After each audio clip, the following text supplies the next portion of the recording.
नमस्कार साथियों, मैं रविंद्र सोलंकी एक बार फिर सभी लोगों का स्वागत करता हूं आपके ही पसंदीदा YouTube चैनल परीक्षा 247 में।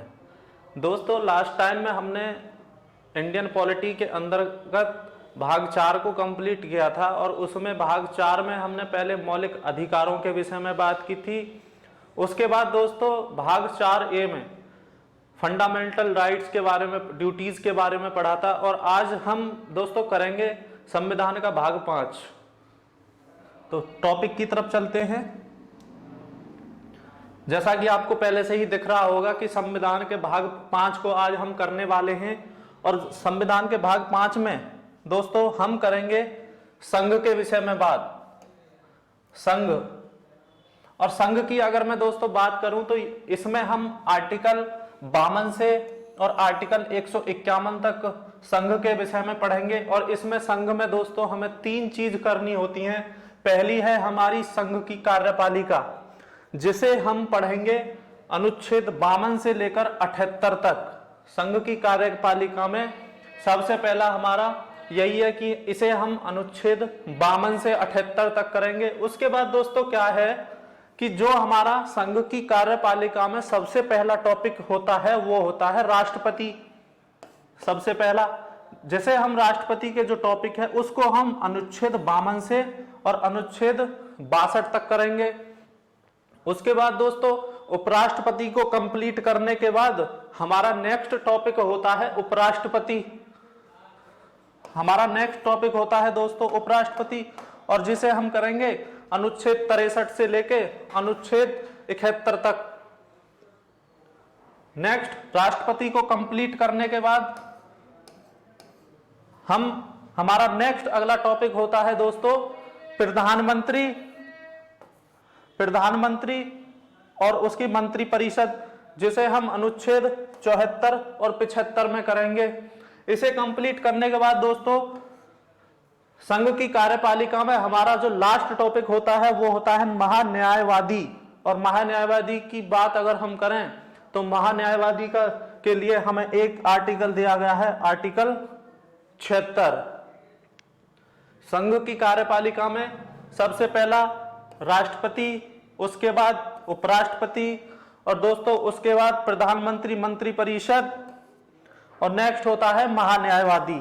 इसको करने के बाद दोस्तों हमारे सेकंड नंबर पे आती है संघ की विधायिका। संघ की विधायिका जो हम कंप्लीट करते हैं अनुच्छेद 79 से 123। संघ की विधायिका के विषय में बात की गई है अनुच्छेद 79 से लेके 123 के बीच। और इसमें दोस्तों सबसे इंपॉर्टेंट ही हमारा टॉपिक क्या होता है, संसद। और संसद जो कि हमारी अनुच्छेद 79 के अंतर्गत आती है, यह हमें बहुत अच्छी तरीके से पता है। संसद में हमारे 3 पार्ट होते हैं। पहला होता है राष्ट्रपति, जो हम पहले ही बात कर चुके हैं कि जिसे हम अनुच्छेद 52 से और अनुच्छेद 62 तक जिसमें हम कंप्लीट करेंगे। उसके बाद संसद का दूसरा पार्ट होता है राज्यसभा। राज्यसभा राज्यसभा हम कंप्लीट करेंगे अनुच्छेद 80 के तहत। और तीसरा पार्ट संसद का होता है लोकसभा, जो कि अनुच्छेद 81 में दी गई है। उच्च सदन और निम्न सदन हम जिन्हें बोलते हैं, उच्च सदन राज्यसभा और निम्न सदन लोकसभा। तीनों राष्ट्रपति, राज्यसभा और लोकसभा से मिलकर हमारी क्या बनती है, संसद, यानी कि अनुच्छेद 79। दोस्तों संघ में हमारा तीसरा पार्ट आता है संघ की न्यायपालिका। संघ की न्यायपालिका जो कि अनुच्छेद 124 से 166 तक, जिसके विषय में हम बात करेंगे। और इसमें हमको 2 चीज करनी होती हैं। पहला कि सुप्रीम कोर्ट, भारत के अंदर सुप्रीम कोर्ट की बात, संघ की न्यायपालिका के अंदर सुप्रीम कोर्ट की बात। और नेक्स्ट हमारा लास्ट टॉपिक होगा संघ की न्यायपालिका में कैग, जिसे हम बोलते हैं नियंत्रक महालेखा परीक्षक। और उसमें हम बात करते हैं अनुच्छेद 148 के तहत। अनुच्छेद 148 के तहत ही हम दोस्तों बात करते हैं कैग की, नियंत्रक एवं महालेखा परीक्षक की। 148 है ये। तो हमने बात की थी, भाग 5 की बात हम कर रहे हैं, जिसमें हम संघ की बात करेंगे। संघ में हम अनुच्छेद 52 से स्टार्ट करेंगे और करेंगे 151 अनुच्छेद तक। संघ के 3 पार्ट होते हैं। पहला होता है संघ की कार्यपालिका दोस्तों, दूसरा होता है संघ की विधायिका और तीसरा होता है संघ की न्यायपालिका। तो हम सबसे पहले दोस्तों संघ की न्यायपालिका से स्टार्ट करेंगे और संघ की न्यायपालिका में ही हमारा सबसे पहला टॉपिक होता है राष्ट्रपति। आज जो हम पहला हम टॉपिक करेंगे वो हमारा होगा राष्ट्रपति। दोस्तों अगर मैं बात करूं राष्ट्रपति की, तो इसे हम अनुच्छेद 52 से 62 तक करेंगे, लेकिन दोस्तों हम इसको छोटे छोटे पार्टों में तोड़ते हुए कम से कम 2 से 3 वीडियो में हम इसको कंप्लीट करेंगे। अगर एक साथ हम इसको कंप्लीट करते हैं तो थोड़ा वीडियो लंबा भी हो जाता है, जिसको बच्चे को देखने में थोड़ी दिक्कत होती है, इसलिए इसको छोटे छोटे पार्टों में तोड़ते हुए इसे 2 से 3 वीडियो में कंप्लीट करेंगे ताकि आपको अच्छे से समझ में आ सके। तो अब हमारा पहला ही टॉपिक होता है राष्ट्रपति। राष्ट्रपति जैसा कि आपको दिख रहा होगा राष्ट्रपति भवन, और यहां पे लिस्ट दी गई है प्रेसिडेंटों की कि पहले कौन थे और अब वर्तमान में कौन है। उसके जब हम उस टॉपिक पे आएंगे तो डिटेल में आपसे बात करेंगे इनके विषय में भी, कि जो वर्तमान में हमारे प्रेसिडेंट हैं वो है रामनाथ कोविंद सिंह, जो कि फिलहाल में ये 14वें नंबर के हैं। अब हम बात करते हैं पहले ही टॉपिक से, राष्ट्रपति से। हमारा टॉपिक होता है राष्ट्रपति।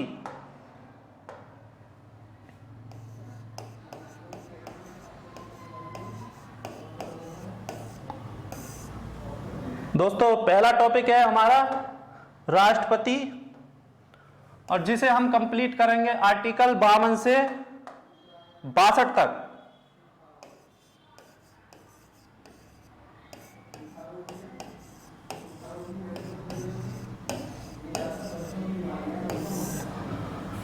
अनुच्छेद 52 से 62 तक, और इसमें दोस्तों सबसे पहला ही हमारा अनुच्छेद होता है 52। तो बात करते हैं 52 की।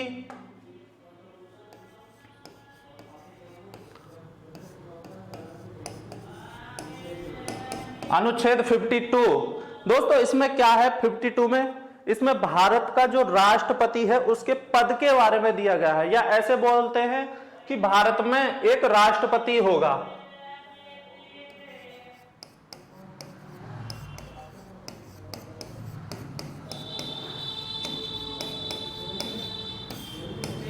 भारत के राष्ट्रपति का पद। दोस्तों अगर राष्ट्रपति के पद की बात करें, या ऐसे बोल सकते हैं आर्टिकल 52 के तहत कि भारत में एक राष्ट्रपति होगा। दोनों ही लैंग्वेज ठीक है, या तो बोल सकते हैं भारत के राष्ट्रपति का पद, या अनुच्छेद अंतर के तहत हम ये भी बोल सकते हैं कि भारत में एक राष्ट्रपति होगा। अगर पद की अगर हम दोस्तों बात करें, मैंने आपको पहले ही स्रोतों में बताया था कि जो भारत के राष्ट्रपति हैं उनका जो पद है वो यूएसए से लिया गया है। जब हमने आपसे मुलाकात की थी, जब हम पढ़ रहे थे विदेशी स्रोतों के बारे में, अर्थात वो स्रोत की लगभग 70 देशों के संविधान को पढ़ने के बाद में हमारे जो संविधान है उसमें स्रोत जो जोड़े गए हैं किस किस देश से क्या क्या लिया गया है, तो इसमें यही चीज है कि भारत के राष्ट्रपति के जो पद की प्रक्रिया है वो दोस्तों यूएसए से ली गई है। अगर मैं अब नेक्स्ट आगे बात करूं, भारत का जो राष्ट्रपति होता है दोस्तों वो भारत के अंदर भारत का होने वाला प्रथम व्यक्ति होता है। तो इसमें ऐसे लिख भी हम सकते हैं, भारत का राष्ट्रपति प्रथम व्यक्ति होता है।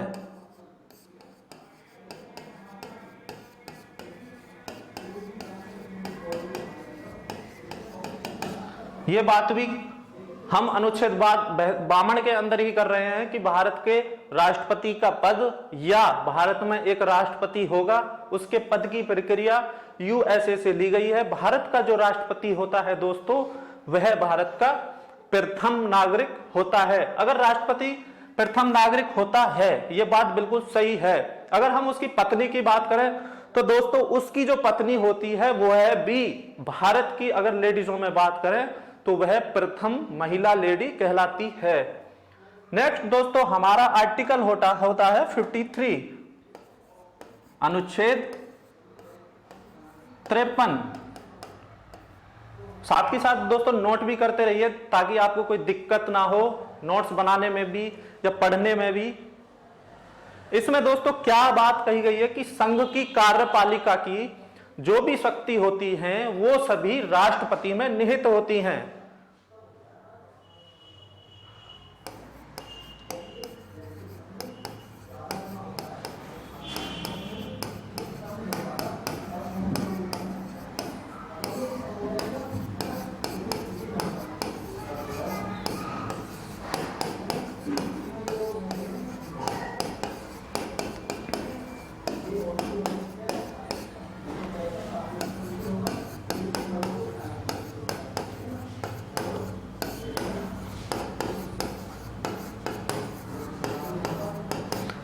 आर्टिकल 53 दोस्तों यही कहता है कि संघ की कार्यपालिका की जितनी भी सभी शक्तियां होती हैं वह सभी राष्ट्रपति में निहित होती हैं। दोस्तों अगर मैं यहां संघ की बात करूं आपसे, बार बार आपको एक शब्द आएगा और मैंने आपको पहले भी बताया है संघ।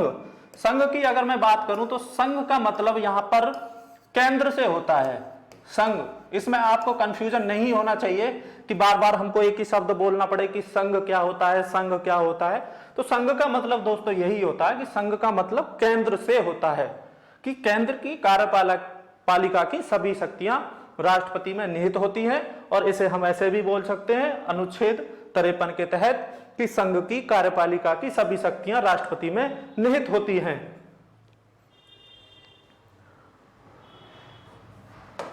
साथ ही साथ आप नोट्स भी बना सकते हैं। और जो चीज दोस्तों अगर देखो हमारी कोशिश यही रहती है, बच्चे कमेंट्स भी हम देखते हैं करते रहते हैं कि सर आप बहुत अच्छा पढ़ाते हो। देखो वो तो आप लोगों का प्यार है। अगर आप लोग हमें ज्यादा से ज्यादा प्यार देंगे तो हम उतनी ही अच्छी आपके साथ मेहनत करेंगे, क्योंकि आपका एग्जाम का बहुत नजदीक है, एग्जाम बहुत जल्दी आने वाला है। दिल्ली पुलिस की बात करें या ग्रुप डी की भी बात करें, एनटीपीसी की बात करें, तो उस चीज को कहीं ना कहीं हमने भी पूरी तरह आपसे ज्यादा हमारे दिमाग में वो चीज चल रही है कि तब तक पहले तो हमें कोर्स कंप्लीट कराना है। किसी भी बच्चे को कोई दिक्कत नहीं होनी चाहिए। अगर आप हमारे चैनल से पढ़ रहे हैं तो कोई भी किसी भी बच्चे को कोई दिक्कत नहीं होनी चाहिए। आपसे कोई हम पढ़ाने की फीस नहीं ले रहे हैं, बिल्कुल फ्री। आप हमारे थंबनेल पे भी देखते होंगे, कोई फीस नहीं है, कुछ नहीं है, फ्री क्लास है हमारी तरफ से आपको कंटिन्यू दी जा रही है। पॉलिटी की भी बात करूं या अन्य सब्जेक्ट की बात करूं, थोड़ी हाँ दिक्कतें थी हैं तो वो सॉल्व कर दी जाएंगी, लेकिन आप हमारे साथ बराबर बने रहिएगा। अगर आपका प्यार हमें बराबर मिलता रहेगा तो कहीं ना कहीं हम भी इतने मोटिवेटेड होते हैं कि और ज्यादा मेहनत करने के साथ आपके समक्ष हम वीडियो लाते रहेंगे। लेकिन आपका प्यार बराबर बना रहे, आप हमारे चैनल को सब्सक्राइब करते रहें, लाइक करते रहें, कमेंट करते रहें। और जितना देखो मैं ये नहीं कहता कुछ करो मत करो, लेकिन वीडियो को एक बार देखिएगा। आप देखें, आप खुद फैसला करें, वीडियो आप अवश्य देखें, क्योंकि हम इतनी मेहनत करने के साथ आपके समक्ष वीडियो ला रहे हैं। तो कहीं ना कहीं आपको आपसे ज्यादा हमें इस चीज का वो है कि एग्जाम बहुत नजदीक है, किस तरह से हमको तैयारी करवानी है। तो ये सब सारी चीजें हमारे ऊपर छोड़ दीजिएगा, लेकिन आपका काम है डेली वीडियो देखना और डेली स्टडी करना। दोस्तों हम बात कर रहे थे अनुच्छेद 53 की, और अनुच्छेद 53 यही कहता है कि संघ, जिसे हम बोलते हैं केंद्र, की सभी कार्यपालिका की जितनी भी सभी शक्तियां होती हैं वो राष्ट्रपति में निहित होती हैं। यहां दोस्तों एक क्वेश्चन और बनता है कि अगर हम विधि के तहत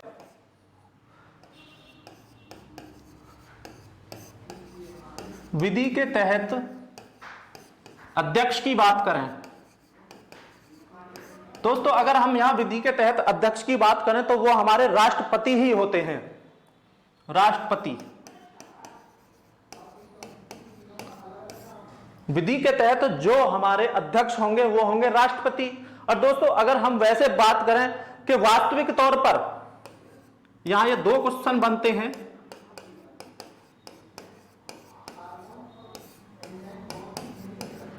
वास्तविक तौर पर अध्यक्ष दोस्तों वो होते हैं प्रधानमंत्री। यहां एक चीज हमने दो चीज कंप्लीट की। विधि के तहत अध्यक्ष वो होते हैं राष्ट्रपति। दूसरी चीज ये कि वास्तविक तौर पर जो अध्यक्ष होते हैं वो होते हैं दोस्तों प्रधानमंत्री। लेकिन यहां एक क्वेश्चन और बनता है कि प्रधानमंत्री जो हैं वो भारत के अंदर अगर हम बात करें तो वो यूएस के प्रेसिडेंट के समान होते हैं।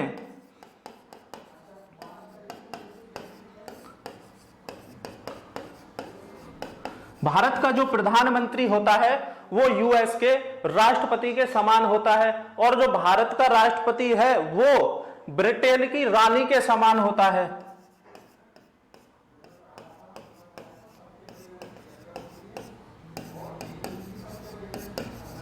इस चीज में दोस्तों कंफ्यूज नहीं होना चाहिए, कंफ्यूजन कुछ भी, कि विधि के तहत अध्यक्ष वो होते हैं राष्ट्रपति, और राष्ट्रपति का दोस्तों जो पद होता है वो ब्रिटेन की रानी के समान होता है, या बोले महारानी के समान होता है। लेकिन वास्तविक तौर पे अगर हम बात करें अध्यक्ष की तो वो होते हैं प्रधानमंत्री, और जो दोस्तों प्रधानमंत्री का पद है वो यूएस के राष्ट्रपति के समान होता है। यही कहता है अनुच्छेद 53। अब नेक्स्ट बात करते हैं अनुच्छेद 54 में क्या दिया गया है।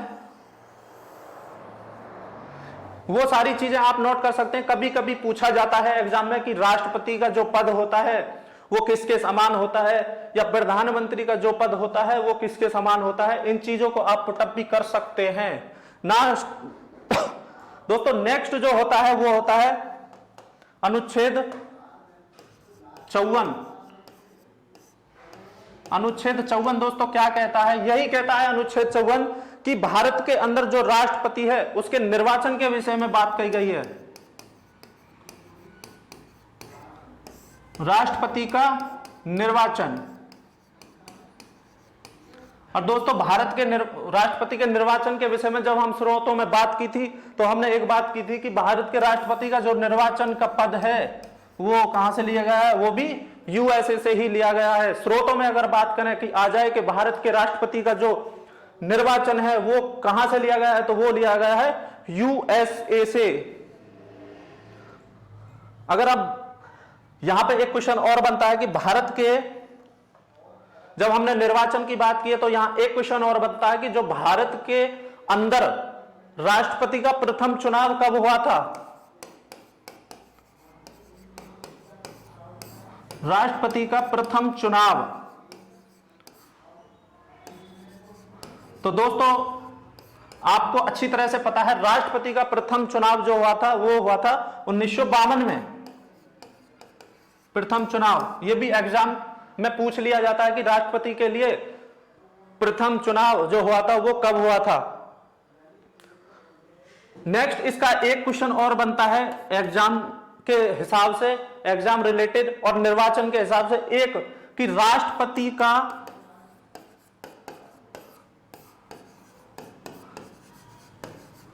चुनाव अप्रत्यक्ष रूप से होता है।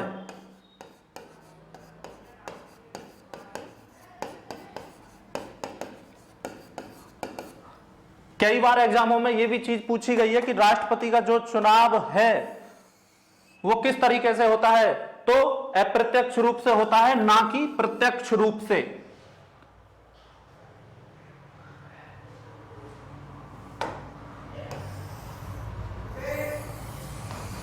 अब हम बात करते हैं कि राष्ट्रपति का जो निर्वाचन होता है, अनुच्छेद 54 में ही हम ये बात करेंगे कि राष्ट्रपति का जो दोस्तों निर्वाचन होता है उसमें कौन कौन से ऐसे सदस्य हैं जो राष्ट्रपति के निर्वाचन में भाग लेते हैं। तो पहला दोस्तों क्या होता है, निर्वाचन मंडल लिख के इसमें हम बात करेंगे।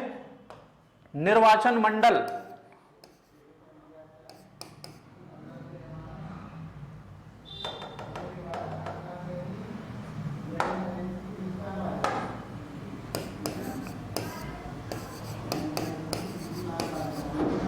निर्वाचन मंडल आपको दोस्तों अच्छे से पता होगा कि जो भारत के राष्ट्रपति के लिए निर्वाचन मंडल होता है उसमें कौन कौन सदस्य भाग लेते हैं। तो सबसे पहले वो होते हैं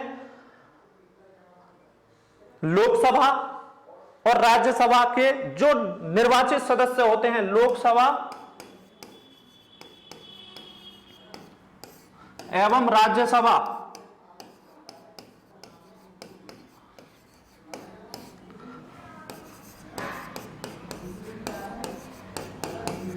लोकसभा एवं राज्यसभा के निर्वाचित सदस्य, साथ के साथ नोट करते रहिए। पहला क्या है? पहला यही कि राष्ट्रपति के निर्वाचन मंडल में दोस्तों लोकसभा एवं राज्यसभा के निर्वाचित जो सदस्य होते हैं वो राष्ट्रपति के निर्वाचन मंडल में भाग लेते हैं। दूसरे दोस्तों क्या होते हैं? राज्यों के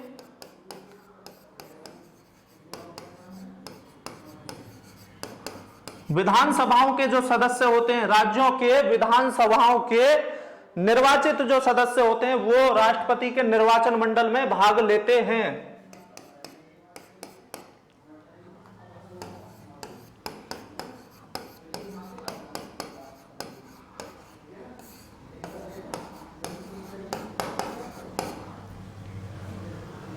हम इसे कर रहे हैं अनुच्छेद 54 के तहत। पहला यही था कि राष्ट्रपति के निर्वाचन मंडल में लोकसभा एवं राज्यसभा के निर्वाचित सदस्य भाग लेते हैं। दूसरा, राज्यों के जो विधानसभाओं के निर्वाचित सदस्य हैं वो राष्ट्रपति के निर्वाचन में दोस्तों भाग लेते हैं, चुनाव में भाग लेते हैं। तीसरा क्या है? दिल्ली एवं पुडुचेरी,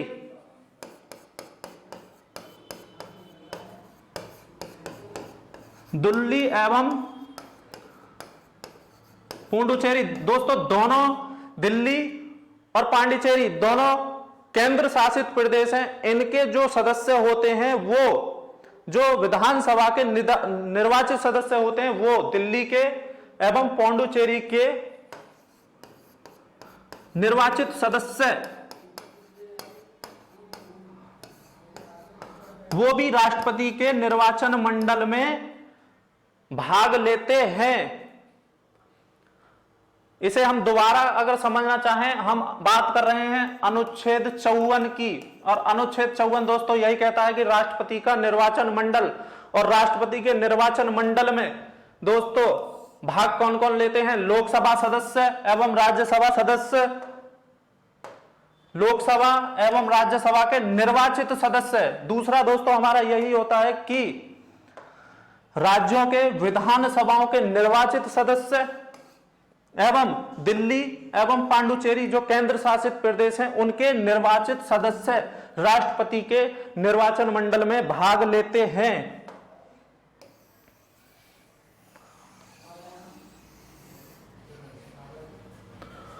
नेक्स्ट हमारा आर्टिकल 55,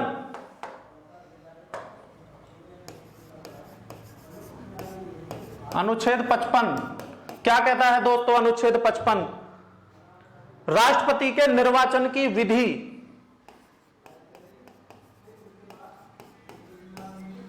राष्ट्रपति के निर्वाचन की विधि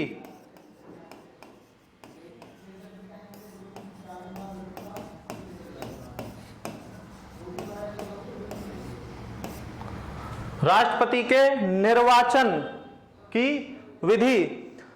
फिर वही बात आती है दोस्तों लौट के, जब हमने विदेशी स्रोतों में बात की थी तो वहां पे भी एक फिर स्रोत आता है कि राष्ट्रपति के जो निर्वाचन की विधि है वो कहां से ली गई है। तो वो दोस्तों बात करें तो वो ली गई है आयरलैंड से।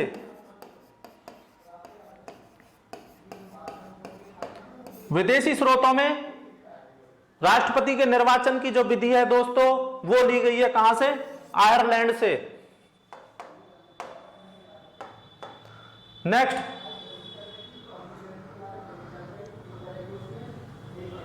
अब बात दोस्तों अगर अनुच्छेद 55 की है तो यहां क्या होता है? निर्वाचन में विधि में स्रोत तो हमने आपको बता दिया कि आयरलैंड से लिया गया है। जैसे अगर कोई राष्ट्रपति आवेदन करता है निर्वाचन के लिए, कोई भी राष्ट्रपति अगर आवेदन करता है तो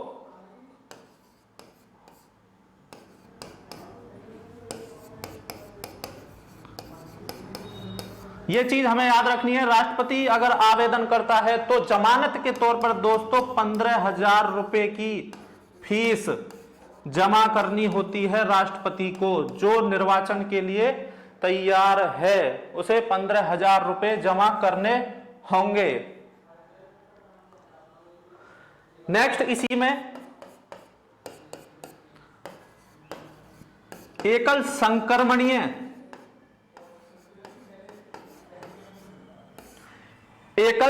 संक्रमणीय अप्रत्यक्ष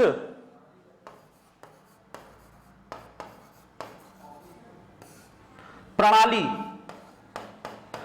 पहले भी मैं इसके विषय में आपसे बात कर चुका हूं कि जो राष्ट्रपति का जो निर्वाचन होगा दोस्तों वह अप्रत्यक्ष रूप से होगा या अप्रत्यक्ष मतदान प्रणाली के रूप से होगा।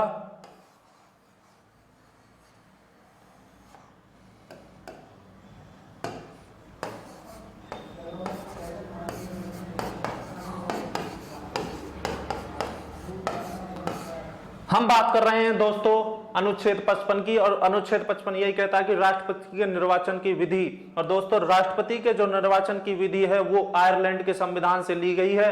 और इसमें पहली चीज यही है कि राष्ट्रपति जब आवेदन करता है तो उसे 15,000 रुपए की राशि जमा करनी होती है। दूसरी बात यह है कि एकल संक्रमणीय अप्रत्यक्ष मतदान प्रणाली के द्वारा ही राष्ट्रपति के निर्वाचन की विधि होती है।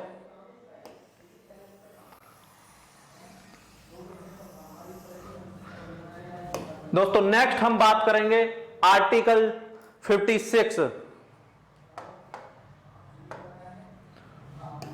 अनुच्छेद 56। अनुच्छेद 56 में दोस्तों क्या है, राष्ट्रपति का कार्यकाल।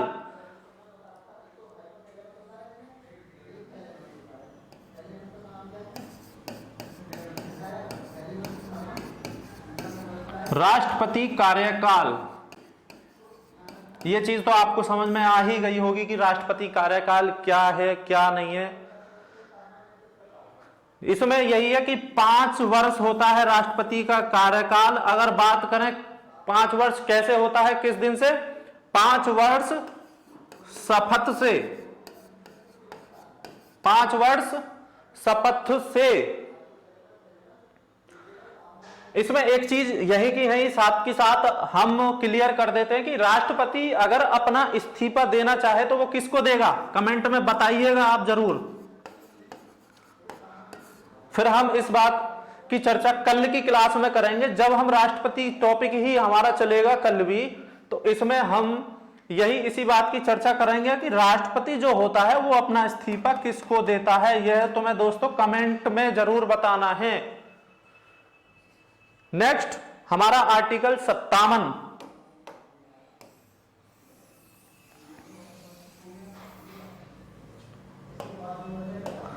अब हम बात करते हैं अनुच्छेद 57 की।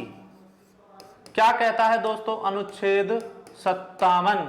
अनुच्छेद 57 दोस्तों यही कहता है कि राष्ट्रपति के पुनः निर्वाचन का प्रावधान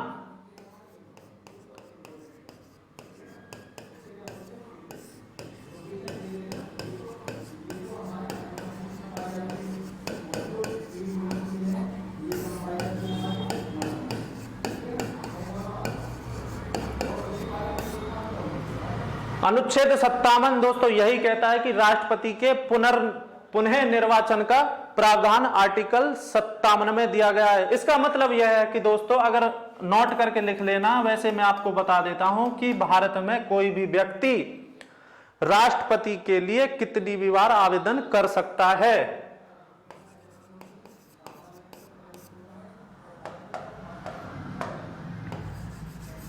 कोई भी व्यक्ति राष्ट्रपति के लिए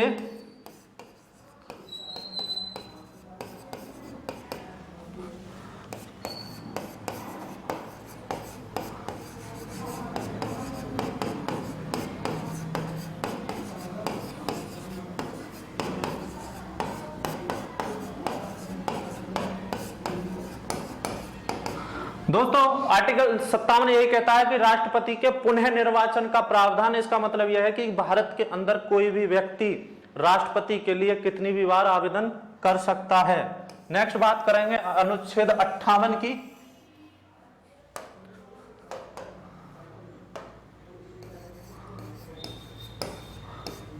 अनुच्छेद 58 क्या कहता है दोस्तों?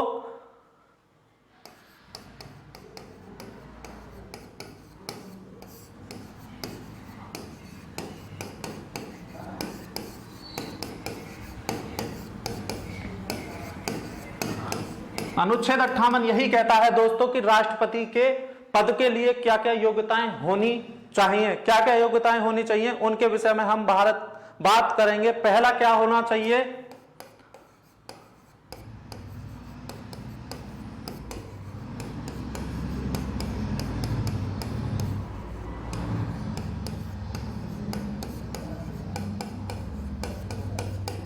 वह भारत का नागरिक होना चाहिए। जो राष्ट्रपति है जिसके लिए हम योग्यता की बात कर रहे हैं आर्टिकल 58 के तहत, उसमें पहली बात यही कही गई है कि वह भारत का नागरिक होना चाहिए। दूसरी बात दोस्तों यही कही गई है कि वह उसकी न्यूनतम आयु 35 वर्ष,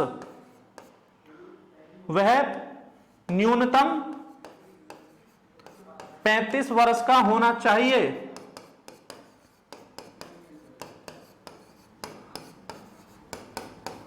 वह न्यूनतम 35 वर्ष का होना चाहिए। नेक्स्ट वह किसी भी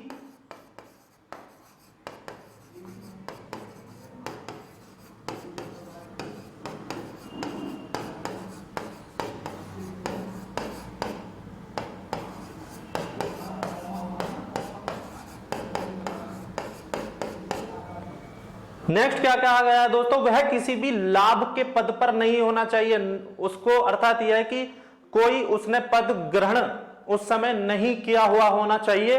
नेक्स्ट पॉइंट दोस्तों वो क्या है? वह साक्षर होना चाहिए।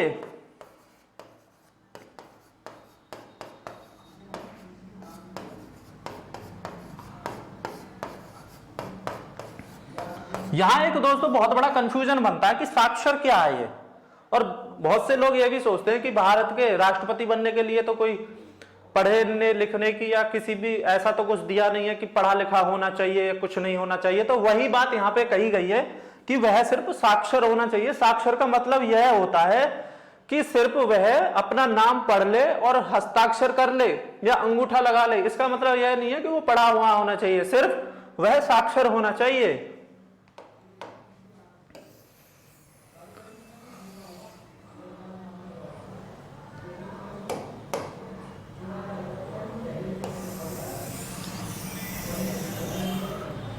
आर्टिकल 58 के तहत ही हम इन बातों को कर रहे हैं। वह भारत का नागरिक होना चाहिए, वह न्यूनतम उसकी उम्र 35 वर्ष होनी चाहिए, वह किसी भी लाभ के पद पर नहीं होना चाहिए, वह साक्षर होना चाहिए। नेक्स्ट इसमें क्या है दोस्तों? नेक्स्ट पॉइंट यह है कि वह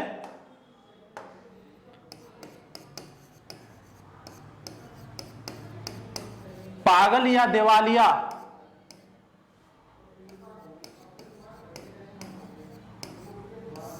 दिवालिया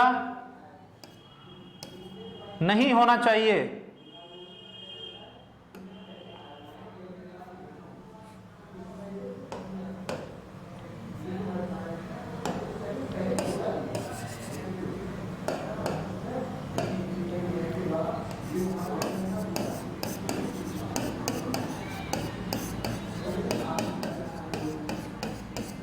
दिवालिया नहीं होना चाहिए। नेक्स्ट सबसे इंपॉर्टेंट चीज जो नेक्स्ट हम दोस्तों बात करने वाले हैं वह बहुत ही जरूरी है कि वह लोकसभा सदस्य बनने की योग्यता रखता हो।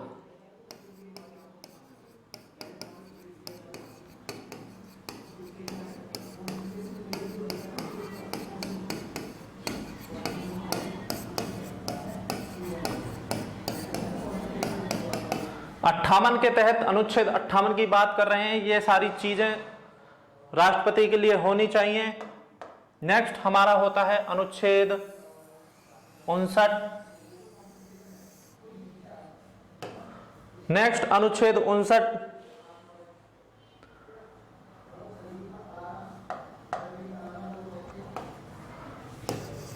क्या कहता है दोस्तों अनुच्छेद 59? दोस्तों अनुच्छेद 59 यही कहता है कि जो भारत का राष्ट्रपति है उसके कार्यकाल की शर्तें के विषय में बात करी गई है कि राष्ट्रपति की कार्यालय की जो राष्ट्रपति कार्यकाल नहीं कार्यालय की शर्तों के विषय में बात कही गई। राष्ट्रपति के कार्यालय की शर्तें कि जो राष्ट्रपति का कार्यालय होता है उसकी क्या क्या शर्तें होनी चाहिए। अगर मैं बात करूं जो ये आपको राष्ट्रपति कार्यालय यानी कि भवन चमक रहा है इसकी क्या क्या शर्तें होनी चाहिए उसी के विषय में मैं आपको बता रहा हूं कि क्या क्या कार्यालय की शर्तें होनी चाहिए। पहली शर्त क्या होनी चाहिए, वह राष्ट्रीय राजधानी या ऐसे लिख सकते हैं वह राजधानी। दूसरी इंपॉर्टेंट चीज और आती है इसमें, राजधानी तो आ गई, सर्वोच्च न्यायालय, वह राजधानी और सर्वोच्च न्यायालय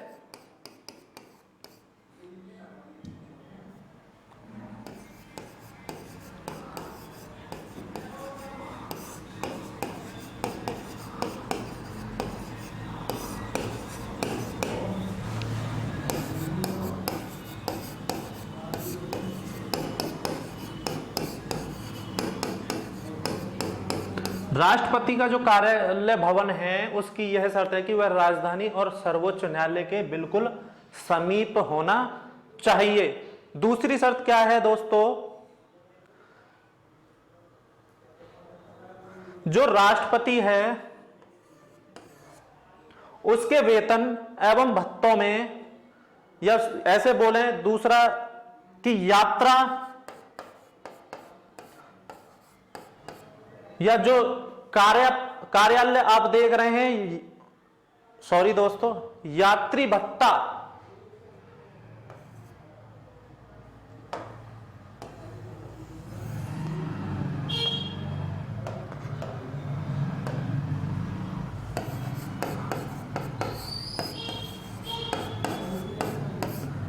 यात्री का जो इसका जो राष्ट्रपति है उसका यात्री भत्ता और सरकारी जो आवास है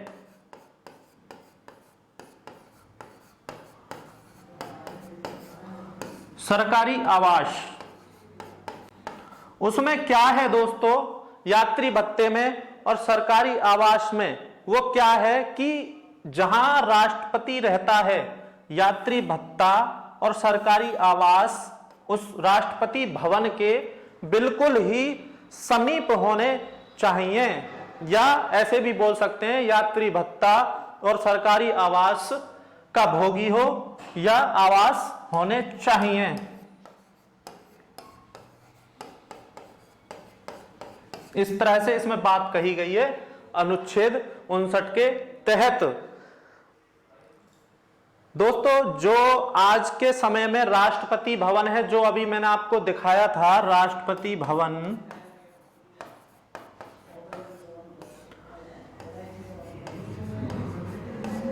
वहीं आपको मैं लेके चलता हूं।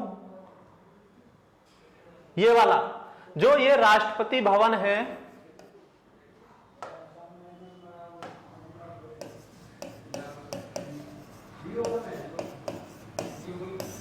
जो ये राष्ट्रपति भवन है दोस्तों, ये आपको पता है, हमें भी पता है कि दिल्ली में है, लेकिन लास्ट जो वायसराय था वो था, उसका नाम था लॉर्ड इरविन। वायसराय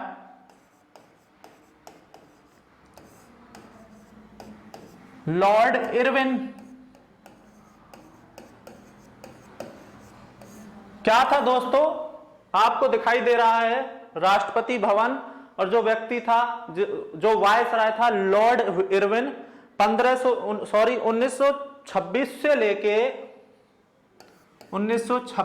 लेके 1931 तक लॉर्ड इरविन जो आज वर्तमान समय में भारत का राष्ट्रपति भवन है, इसी में रहा था।